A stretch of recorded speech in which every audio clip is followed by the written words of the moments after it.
یاسین او طه کفاتا پبانچی سوک وشاسی بدلم دو خشاک وایستا فارپا یا حبیب اللہ تخیل کرده کوا چی ځان سره کوشش کوه چې روزانه ځان سره یو کس رو جماعتي له بوځه خاص کر غریبانان او د رو جماعتي له ثواب ده خو په مالدار باندې میلویږي چې غریب شرط نه دی خو غریبانه مو بدی وځي چې د ضرورت ډیر حدیث کې راځي رسول الله فطر صائما كان له مثل اجره غير انه لا ينقص من اجر الصائم شيئا سوچ چې بچا باندې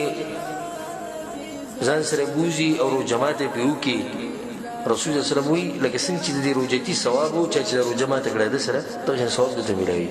نو زه ته دا وایم کله تاسو کې څوک دا غواړي چې روزانه دوه روزي ونیسي نو څه دی کوي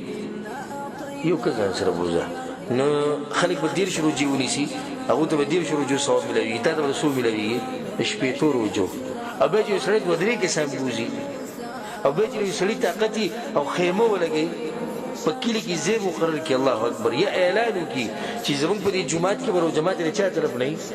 دا زمونږ طرف نه په دې خرچه نه راځي ګل الحمدلله بعض زمونږ د کسان چې خمال وسره دي هغه ته د غټه موقع کلی کې جمعات ته د کوم نږدې جمعات ته په دې جمعات کې ورو جماعت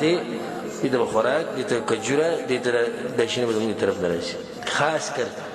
خوشا کې کوم غریبانان دي والله لازم دې خلک شتي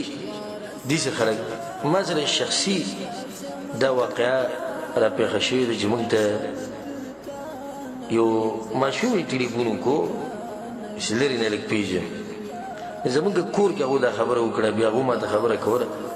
بیا پلاني ماشومې ټلیفون کړو مایسې وی چې دې کال له زموږ سره څه نشته لکه تاسو څه کولی شئ او د روجې سامان موږ له واخلئ نو یا موږ له پیسې راولېږئ چې موږ ځان له څه واخلو نو زما دا زړه خفه به دې شو چې په دې دومره خلکو کې د دې ماشومې په کور کې د دې غریبانو په کور کې جرې خوراک نشته